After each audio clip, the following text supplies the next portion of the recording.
First up is Recruitloop. 2 minutes. You have 2 minutes. Throwing you a curveball. Judges, these are people from the demo pit, selected by the grand jury. You're going to pitch for 2 minutes, and then we'll have a little grand jury discussion. Can you reset it? Because, yeah, just do it when he starts talking. Okay, go. My name is Michael Overell, one of the co-founders of Recruitloop, seed-stage Australian company. We've just relocated to the Bay Area. Hiring is one of the biggest problems faced by any company. If you do it yourself, it's time-consuming. If you go to a recruitment agency, it's outrageously expensive. But for recruiters, it's also a pretty hard gig. This is Bernadette. She's an independent recruiter. She faced problems for her whole career, marketing herself online, keeping up with technology, and the isolation of working alone. We solve problems for employers and recruiters with a curated marketplace of independent recruiters available on demand at hourly rates. And they're working in a platform that makes hiring faster with tools like recorded video interviews that really speed up the process. So let's see how it works. As an employer, you'll come to Recruitloop to find a recruiter who meets the needs of the role you're hiring. You can either post a role out and receive proposals back from any of the verified recruiters in our network, or contact one of them individually. Bernadette's one of our rock stars from Sydney, and checking out her profile here, you've got unmatched transparency in terms of her project history, client feedback, and actual performance statistics on real roles she's worked on. Now, this is unmatched transparency that we haven't seen anywhere in the recruitment process before. You can contact Bernadette directly and outsource any part of the recruitment process as much or little as you like, because you're only paying for the time she works on your role. Bernadette will go away, source candidates, and build a shortlist for you. You'll be working online in this platform collaboratively, and she'll help you set up recorded video interviews. So these cut out completely the need for phone screening and first-round interviews, which can be incredibly time-consuming. You can within 90 seconds, you know if a candidate's worth meeting in person, and you're cutting hours from the process. So for an employer, you're cutting hours from recruitment, you're accessing expert recruitment support when you need it, and importantly, you're cutting your recruitment costs by 80 to 90% compared to going to a traditional recruitment agency. For Bernadette, this works because she's making more money online than she did before. She's got an online platform to market herself, and she doesn't have to justify high fees to her clients anytime. Let's hear it for Recruitloop. Who picked it from the... How old is the company, by the way? We launched in Australia about 18 months ago. I relocated to the Bay Area on Sunday. Great. Oh, wow. Great. Good timing. Wow. So who picked it from the demo pit? The Australian. The Australian. Wow. The fix is in. Okay. Why did you pick it?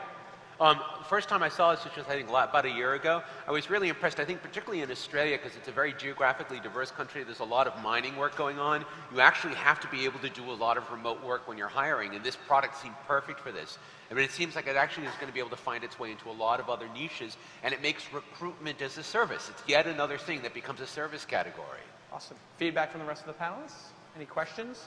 Did you make custom videos for the candidate and the company, or is there something else? Because they're videos of the candidates, right? Is that custom for the company, or is it candidate once makes a video for everyone? It's custom for that company and that role. So you'll set up questions and they'll answer them specifically. Do I work with one recruiter at a time, or do I fire up 4 or 5? That's up to you. But you'll pay for any hour that the recruiter works, and they'll be logging that in a timesheet online. So similar concept to Odesk. Awesome. One last question. Do they bid, is it bid like fixed price, or is it really per hour? Because I can imagine a recruiter's like, I'm working on your account. You know, it's like, I mean, they're sort of known for their non-efficiency. Ethics and efficiency, yes. Recruiters. Alfred, you had answer the question, then Alfred. Sure, that's what we're trying to solve by making the platform very transparent. They're uploading every hour and activity they work. Then you compare their metrics to other recruiters. Fixed price. So do you get, like, can you say this is going to take 8 hours, or? We see a little bit of that happening, but it's really hard to estimate these things up front. So recruiters will chunk time, and then you'll check in after that. What tools are you providing candidates so they can make the best possible video for a recruiter or for a firm? We give them a bit of help and guidance up front, demo videos and how to make the best video. But each question they're answering, they only get one attempt because we're trying to get their live response. It's another business, is coaching them through that as well. Okay, Alfred, you had a question? No? Okay, got answered. Okay, let's start for Recruitloop. Well done. And next up is back to the stage, Ugrokit. When were you here? Last year? Last year. Okay, 1.0 from last year, and got in from the... 1.0 from last year, but we've done a pivot, so if you were here, stick with me and I'll tell you about the new Ugrokit. I'm Carrie Requist, co-founder and CEO of Ugrokit, and we are smartphone RFID. There's lots of different types of RFID. What we're talking about is the RFID that the supply chain's using. Walmart, Macy's, JCPenney, to track their inventory. It's called EPC Global or UHF Gen 2 RFID. And the distinction is that you can find things within 6 to 10, up to 20 feet away, and find all the items there. That's why it's so good for inventory. But it's stuck. This is the state of the art right now in RFID. It's expensive, it requires systems integrators and custom software. It's clearly industrial looking, and it's difficult both to use and to program for because the devices run WinCE and WinMobile, not something that users or developers are really familiar with. So we disrupt the RFID industry with Ugrokit by making it accessible and affordable. This is our device.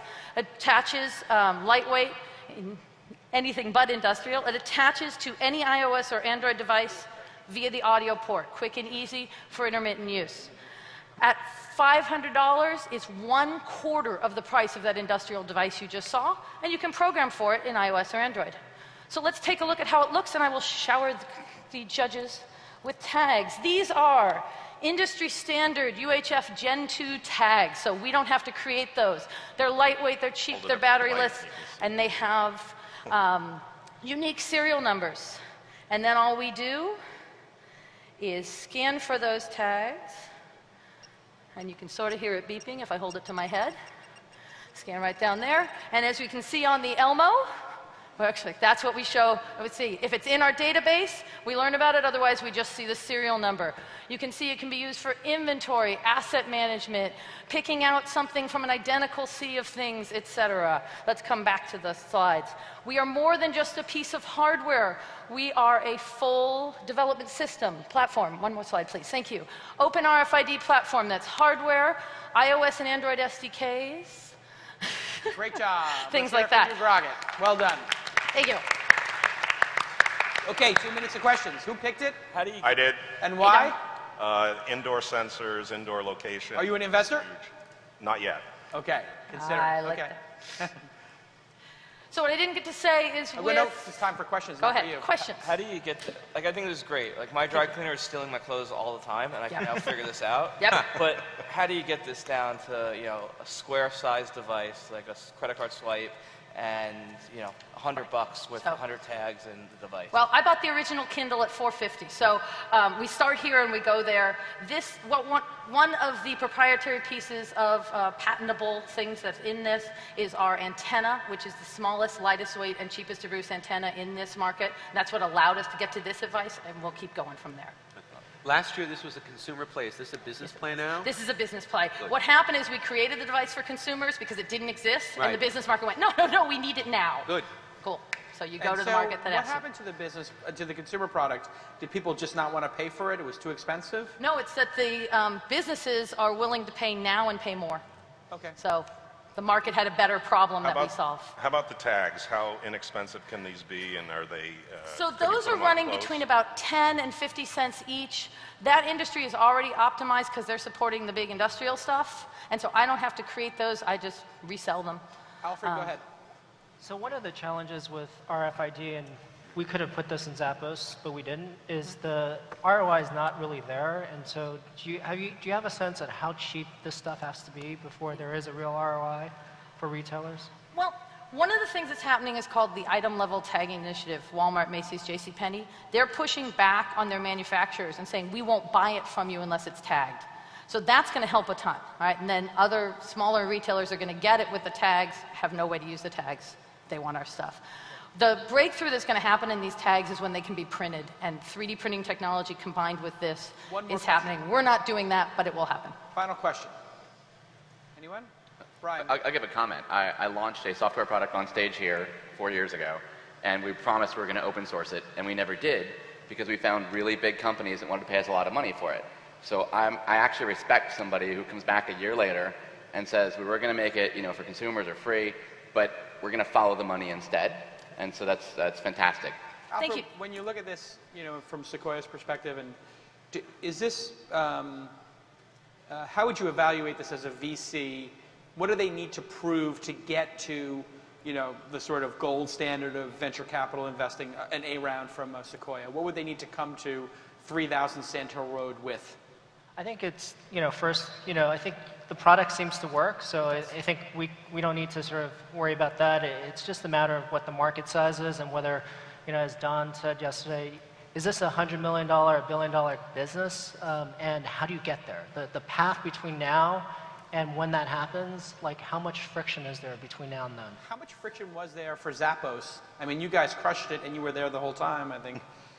What would you say the biggest friction was? Yeah. I think the biggest friction was an interesting one at Zappos, which was that people didn't think you could sell shoes on the internet, which was actually something that people just didn't think about. Because if you actually asked why, there wasn't a good answer for it because 5% of the market was already being done on mail order. So you didn't have to imagine very much that the internet was going to be bigger than mail order. So it was groupthink in a way. It was a groupthink. How many, these shoes, these Testonis are from Zappos. How many people in the room are wearing Zappos shoes right now or have ordered from Zappos? I'll widen it up. Wow, look at that. That's like more than half. So anyway, there's a good inspiration for you. Common thinking doesn't always matter. So very good. Congratulations on Ugrokit, making the stage 2 years in a row. We're looking for our Series A, so I'd love to Keep working and do your, have a 2.0 ready for next year. You could get 3 years in a row. That would be a record. And you would tie Jason Nazarov being on stage 3 times. Okay, next up is, with 2 minutes on the clock, Glider. I don't know what it is, but I'm excited. Hi, I'm Alan Wells, co-founder and product designer at GetGlyder. We help very small businesses be awesome at online marketing. We give them a mobile app that includes content, design, and message distribution in one easy-to-use, simple tool. Here's how it works. Every GetGlyder user receives marketing content in their GetGlyder inbox once a week. These content templates introduce marketing best practices. We teach them how to be effective with communicating with their customers online, and they can quickly and easily start a message. Here's a launch template. So what we did here is we have a stock image, pre-written text that our users can go in and customize. So here we are, live at launch. We're going to go ahead and send this out to our GetGlyder users. I can go in and see instantly what this message is going to look like to my customers when I send it out. We take this message and we render it on up to 10 different platforms in one easy step. You can do email, you can do text messaging, Passbook, Facebook, Twitter, Pinterest. And then on the back end, we track all the metrics across every single one of these platforms so you know how effective your message is at engaging your customers. We have 10,000 merchants in 65 different countries communicating with 5.5 million clients and customers. This is truly a global app, and we're just getting started. We think that the mobile device is the way to reach these hundreds of millions of very small businesses around the world, many of which have never actually even used a desktop computer. The smartphone is how they're connecting to the internet. We're doing business benchmarking, paid advertising, online to offline conversion tracking, and we look forward to meeting the rest of you guys. Thank you.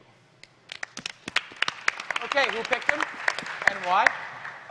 The combination of mobile promotion and content creation, and I think if they build something good here, there's obvious companies that want to acquire them pretty quickly. Great, and not an investor, right? Not an investor. Okay, I'm hoping people didn't pick Not them. yet. Not yet. Adeo, question, go. Yeah, so how did you get the 10,000 customers that you have? We got to 10,000 customers by partnering with existing small business software tools. So we have integrations with Constant Contact and MailChimp. We guest blog for Constant Contact. We're working on events with them. We also do targeted mobile app advertising. We can acquire a small business user for less than 50 cents in mobile-to-mobile user acquisition. Which international markets are you targeting first? Right now, we're targeting English-speaking markets because we haven't localized the language. So for us, the US is the top. Below that, UK and Australia are our next big ones. But China's the largest smartphone market in the world now, right? What's that? China's the largest smartphone market in the world. As soon as we have a native Chinese speaker on our team, we'll get there. Awesome, another question? I got another, just again, give them props. The iPad is great for consumption, right? Watch videos, do anything. Not great for authoring. You want to do a spreadsheet, you want to edit video, you want to do Photoshop, you still need desktop. And that's the last sort of set of things you need to do on a desktop. And so I'm a fan of anybody who moves authoring and really smart authoring tools to mobile, to tablets. It's kind of a hard thing to do. And what I saw you doing there was very impressive. So great job. Thank you. Awesome. Well done. Let's hear it for Glider. Thanks. Next up is Modria. Modria, sorry. You ready? Hi, everybody. My name is Scott Carr, and I'm with Modria. We do online dispute resolution. The team at Modria all came out of eBay and PayPal, where they built the online dispute resolution system for those companies, processing 60 million disputes a year, 90% of them with no human intervention. A year and a half ago, that team spun out to bring a modular platform to businesses to provide that same service. This is to reduce the cost and increase customer loyalty. Let me show you an example. Because the platform is modular, we can address a wide range of businesses. In this case, we're going to do property tax assessment disputes. I had a problem. I got my tax bill. The assessed value was way above the appraised value. I noticed that my county uses Modria for dispute resolution. I filed a complaint. Let's log in and take a look. In that complaint, I simply entered who I was, how to contact me, and information about my property. You can see those details here. And I told them, hey, you know what? The assessed value is too high. I think it should be lower. I want to pay less taxes. Our customer is the business, in this case, the property tax assessor. When the assessor logs in, he sees a work queue. And in that work queue, it says, well, sure enough, Citizen Scott Carr says he has a complaint. Let's take a look, see what it is. It says, you know what? He thinks his property value is too high. In this interface, we're able to enforce facilitated communication. We build a case file so that we can see how this all unfolded. We even trigger into the internal systems once it's resolved. Here he says, you know what, send me some docs and show me what your basis for the problem is. We go back, I got an alert on my phone. It says check Modria. Sure enough, I find out the assessor says he wants more information. I'm able to go in, say, I'll tell you what, I'll upload my latest appraisal so that you can see what I'm saying. This system allows us to address initially businesses looking to resolve consumer complaints. While at eBay we saw that not only could we save tens of millions of dollars a year, but we drove a 37% increase in customer loyalty. It's the missing piece of the internet economy. My name is Scott Carr, and we're Modria. Okay, very good. Who picked it and why? It was, you know, I heard team from eBay working on dispute resolution, and I was like, oh, that sounds like a winning proposition. I mean, eBay probably has the most disputes imaginable to resolve because, you know, did you ship it to me? Did you not ship it to me? And now you're going to bring that technology to e-commerce, to the internet as a service. It seems like pretty much a no-brainer. Question. Yeah, I actually have a question this time. So if this is amazing and eBay needs it and this is what they do, how did you sneak it out of eBay? So we were able to take it into the parts of the commerce that eBay doesn't focus on. If you think about commerce in general, roughly 3% of online and offline transactions result in a dispute. It's about 400 million disputes a year. And so we were able to take that technology into the other markets that eBay doesn't serve. Initially, staying away from some of the other e-commerce providers, but ultimately we'll go back to them as well. So you have, is it a spin out from eBay, or you guys have long left eBay? So we're all out of eBay now into Modria with a perpetual license to the technology. So eBay authorized a perpetual use of the technology? They did. And in Okay, fact, wow. some of the eBay marketplaces are our customers. Okay, interesting. More questions? Good question, Brian. Comment and a question, actually. I really like this. I've just been going through a lot of these problem points with trying to figure out dispute resolution with mainly government agencies. So far, sorry, to clarify, not in that form, but like at property taxes. Exactly what you just mentioned right there. So are you going after certain verticals that are a little more behind the times, or are you just targeting like more widespread across the board, certain types of businesses? The vision is broad-based, but in the short term, we're going after verticals where we think that there's a clear problem and missing technology, and we're going after aggregation, where one configuration of the platform gets access to lots of cases. And so it's very much a B2B go-to-market strategy with a series of vertical marketing, but it's modular, not customized, so we can configure for each different workflow. How does the pricing work? We get paid on a per-case basis. And the range is wide. It's sort of $10 to $250, but the average is $30.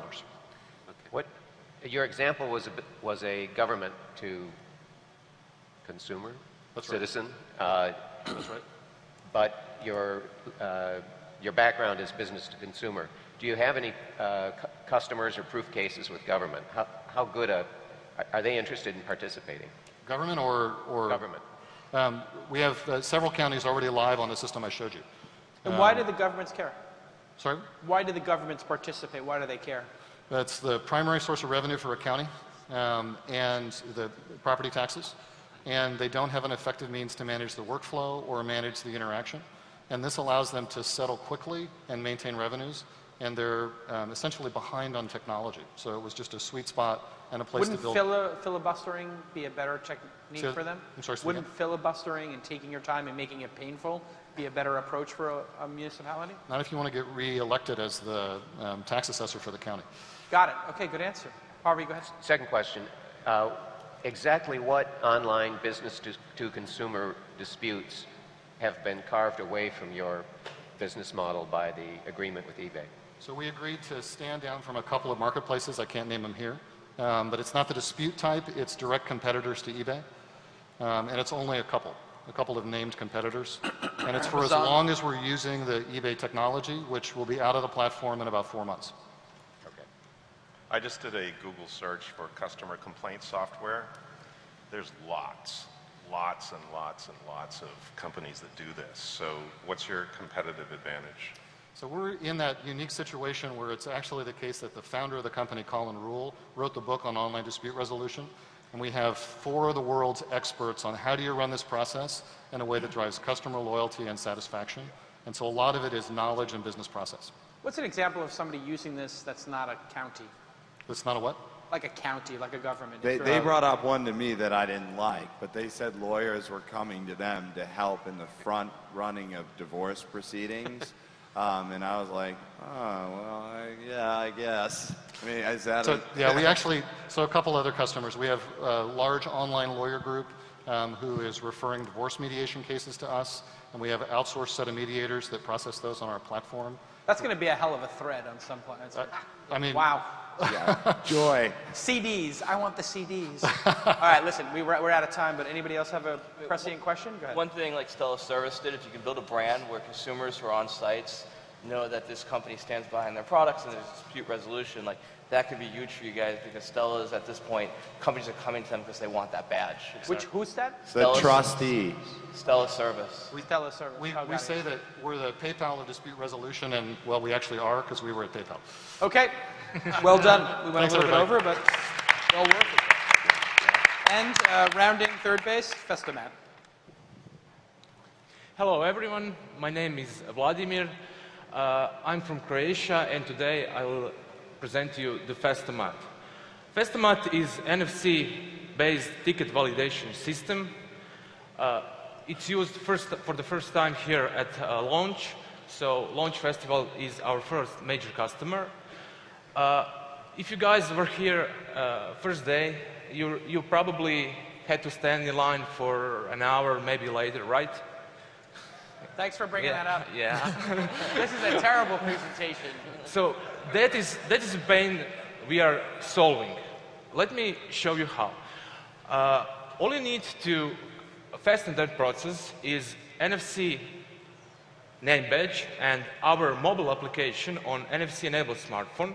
You just tap them together and voila, your ticket is validated. Let's do that again. Here it is. So I hope next year, if Jason invites us again, we'll be doing this from the day one, so you guys will able to just walk in the festival. This doesn't solve the problem of handing them the ticket in the first place. Sorry? Does this solve the problem of giving them the ticket in the first place? This is once they have the ticket. So this is we could do it in a 2 ways. First, when someone orders the ticket online, you can mail it to him, so he can just walk in the venue at front. And the second way is to just change him at the front gate and let him in. So every day he could just walk in the festival by simply tapping his name badge or wristband or whatever. Yeah, I just think it doesn't solve the problem you said, because we're not going to take the expense of spending $25,000 mailing everybody their ticket and having them say it got lost. And we don't need to tap the badges because they can just walk in and we can see it. So I think it's... The system is actually solving two problems. First is the entrance to the venue. Our system is 11 times faster than the QR code or barcode solution, so it can validate ticket in only 0.17 seconds. And the second thing is you cannot forge the NFC chip in it. You cannot scan it and print it at home. Ah, okay. Cool. So, for example, this name badge, VIP name badge is what, $1,000? Yep. So I could simply take it, scan it, print it out, and walk in. If I had NFC chip on it. Got it. Okay. Questions? Who picked it? Thanks for that. Appreciate you. I wanted to know what they were doing for 3 days every time I walked by them. Yeah, yeah. I mean, also, isn't the reason we did, I wasn't involved in selecting you guys to do this, but and we just wanted to support you in the demo, but wasn't the reason we did it because we wanted to see how many people would go to different areas? Yes. Anonymously, of course? Yes, we are doing that, so... See, I think that would have been a better pitch. I think you went for the pitch like, oh, there was a long line, but you don't solve that problem. The thing that you do solve is the counterfeit tickets and how many people came into the main hall? How many people came in for the Ev Williams talk versus Sachs versus Chamath? How many people left the Chamath talk versus the other two keynotes, right? Yes. At what point did they leave, you know, et cetera, so we would know the drop-off points in the day. Yes, but that's nothing new, really. It can new be to done us. with barcode and QR codes, too. No, but we're not going to scan. See, you don't understand which is the best part of your product. We're not going to scan thousands of people coming from different places. The brilliant part of your product is we can look at the swarm data of where people are in the building without having to hire 30 people and slowing everybody down to scan their barcodes. That's the brilliance of your product. That too. I agree. Okay. At least you agree. All right. Any more? Listen to your customer. Yeah. Anybody else? Questions, comments, thoughts? Brian? Clever quip, Brian? There's a trend here in these 5 companies. I was going to save it for later. But in every one of these 5 things we've seen pitched, there's some giant company that wants to murder you, right? And you know, there's recruiting things, there's the RFID stuff, there's all this stuff. But yours is, you know, StubHub. They want people to trade tickets. There's big, entrenched momentum things where they just don't want that disrupted. And people talk about the passport thing on your phone now, right? The MLB, to get into a baseball game, you need to scan, and really identifying and you can't trade tickets anymore. I think it's going to be a lot of pushback to trying to dethrone those services that make a hell of a lot of money off of scalping and things like that. So it's just a funny thing that each company kind of has. That's the new test is who wants to whack you? Yeah, who wants you dead? Who wants you dead? Right. So the more people who want to kill you, the more powerful they are, the better. And somebody else can invest in you. Yes. Yeah. More feedback. Anybody? All right, let's hear it for Festomat. Very well done. Okay, we're done?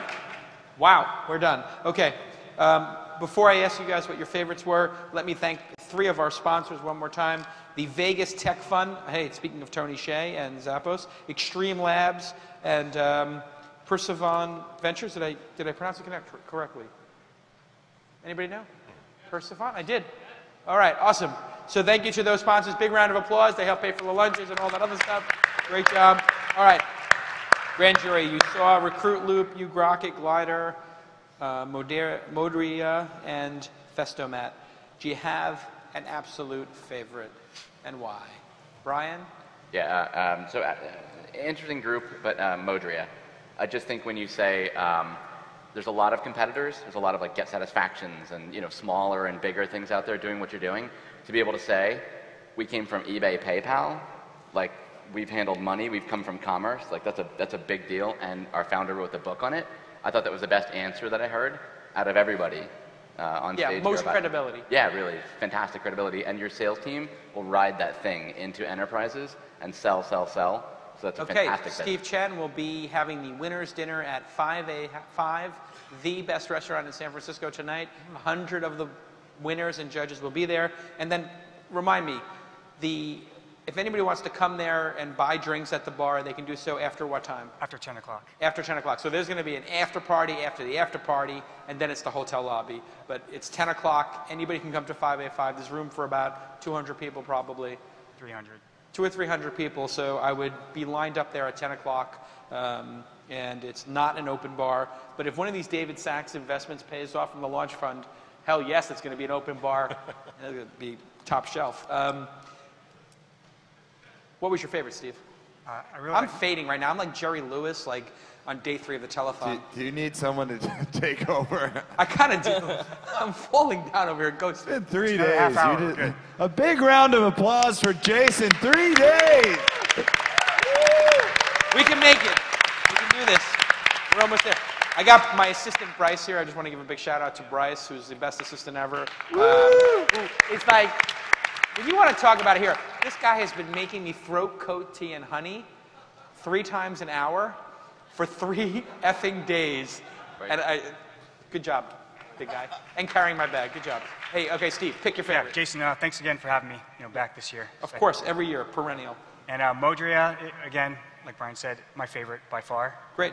Great team, great background. And also, I like Ugrokit. I saw them last year. I picked them as one of my top 3 kind of potentials on there. I like how they pivoted. They definitely made the scanner much better looking. Right.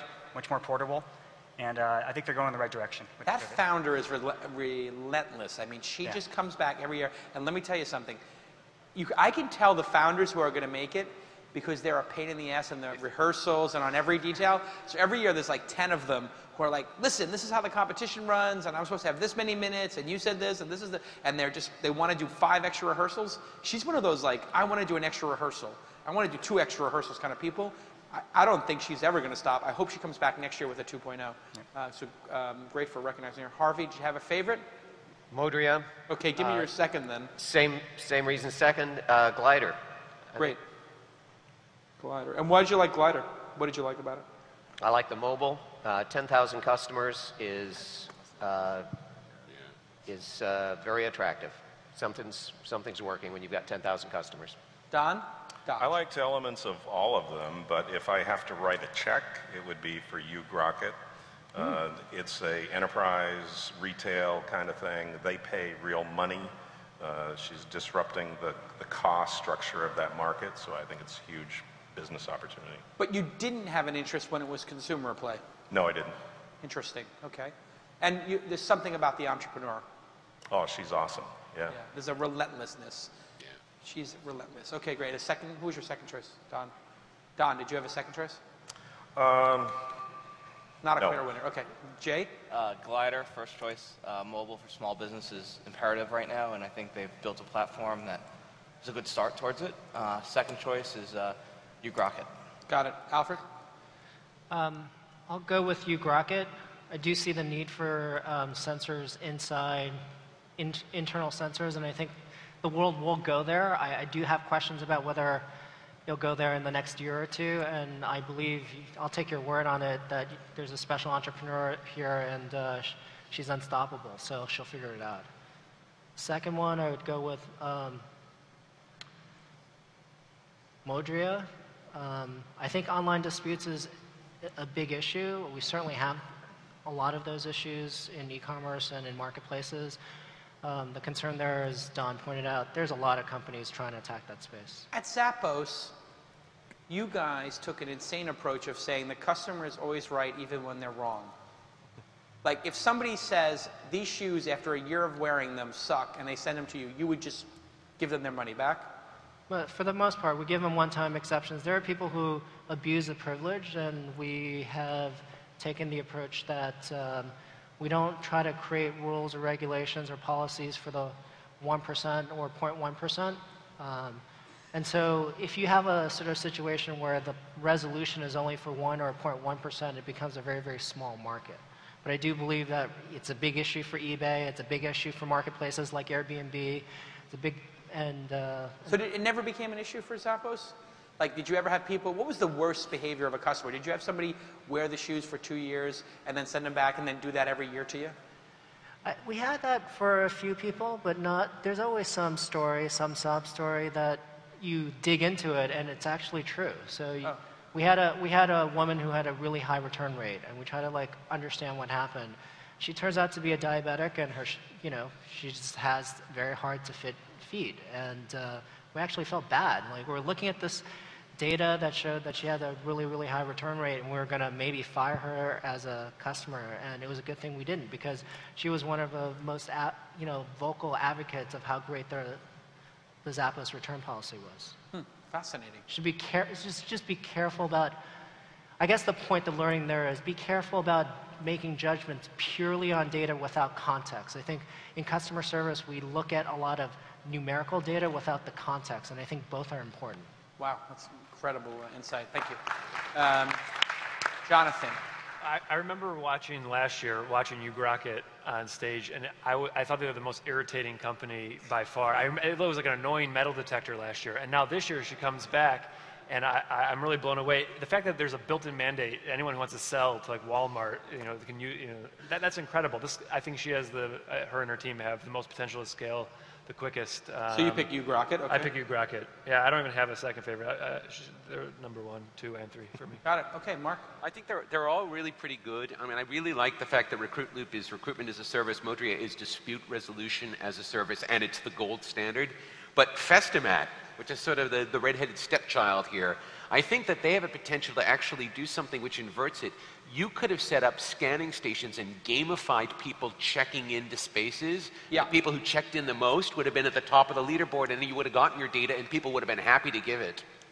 Yeah. So it's all about how you actually engineer that. I've been trying to think about a way to do, if you hear the pitch from each demo pit, and you get stamped or something like a passport, and then you get something, but I just don't know if that's corny or not. How many people would participate in a, visit the demo pit? How many? Raise your hand. So see, it's not people. How many people find that kind of stuff corny when they go to an event? See, I think I'm kind of like with the corny group. Like, if I'm forced to go to the demo pit, But I think it's more about checking into this space or to one of the other talk spaces. Well, no, they're checking in without even having to, I think. I think when they walk through their sensors that pick them up. So we're just being scanned. Yeah. Yeah, without permission or anything. Cool. But Jason, like you look at. It's not tied to your name, so it's anonymous. You look at Ugrokit and Festomat, and it shows how important a good presentation is, because technologies are different, but doing similar things and accomplishing similar goals, and yet one you've got 8 judges here that are like going gaga over, and the other is scratching their head on. Right. It's all about the application of the technology. It's not the technology. Examples. We saw that over the 3 days, didn't we? I mean, this is something that we go over in the rehearsals for a month. Examples matter. You have to come up with great examples of your technology, or else it's going to fall flat. I'm going to have to say something though.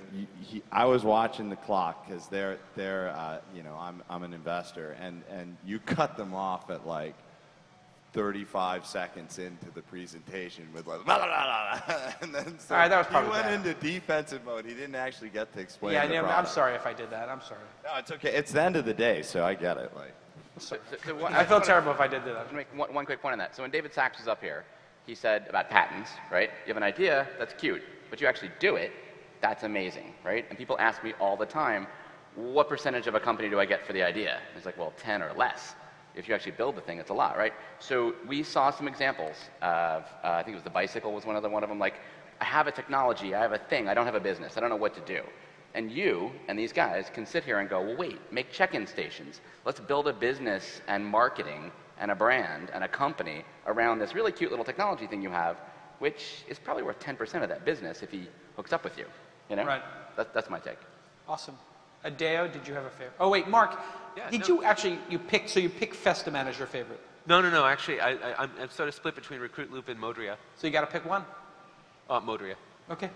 So I'm conflicted out of Festomat, but you did cut them off, and I think there's a better business there than got explained on stage. Okay.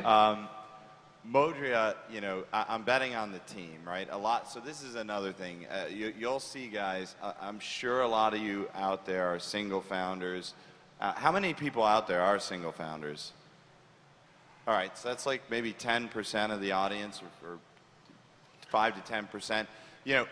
Finding that co-founder and finding that team member that complements your skills is really key. And for them to be able to get up and be like, we're the team from PayPal. We got the #1 domain expert as our CEO.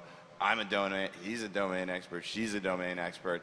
that's the type of thing that, investors get a hard-on for. So, that's what you're hearing on stage here.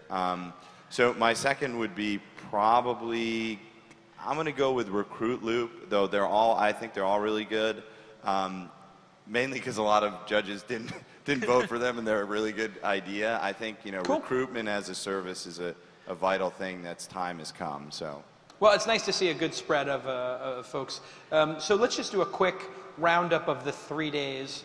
We're going to go back into deliberations in a moment, but just to give a little sneak peek to the audience here, I would like you to tell me which ones were your top 3. I'm not going to keep track of them, and in no order. Just 3 that you're thinking about, because remember, we have multiple awards. There's a 2.0, there's a 1.0 competition, the demo pick competition, there's best design, there's best business model. There could be diamond in the rough if you guys choose to pick it. A lot of different options. So just amongst your favorite, rattle off 1 to 5.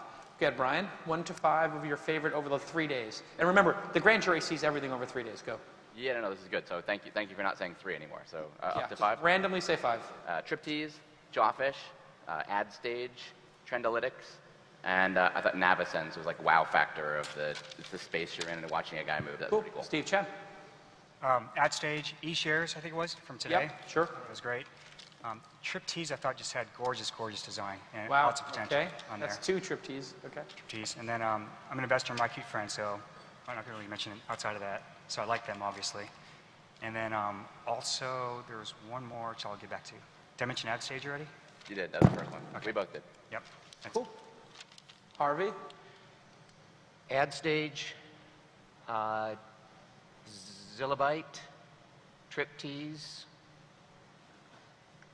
eShares. Oh, and one note on Zillabyte. They were moved from the 1.0 competition to the 2.0 competition because we accidentally, my team, so apologies, incorrectly put them in the 1.0 because they pivoted and they had been public and then went underground again, and we discussed it with the founder, and he felt it was best for him to be in the 2.0 competition. But okay, great. Any more, Harvey or Don? That's good. Okay, Don, top couple. Yeah, I put them into buckets of I would write a check immediately, I would take a second meeting, that kind of stuff. My number 1 top Jawfish games, it's Zynga done right. These guys are going to kill it. They're going to make a ton of money. Zillabyte is my another top candidate. Navicens, indoor location is huge. It's going to be big. And then Ad Stage, Instabridge, Sonata, Sightly, eShares, all of those are clustered. Don, you've been with me for 6 years now. How did this year stack up to previous years in terms of the companies? Well, we saw 51 companies on stage and another 50 or so out there. I talked to virtually all of them.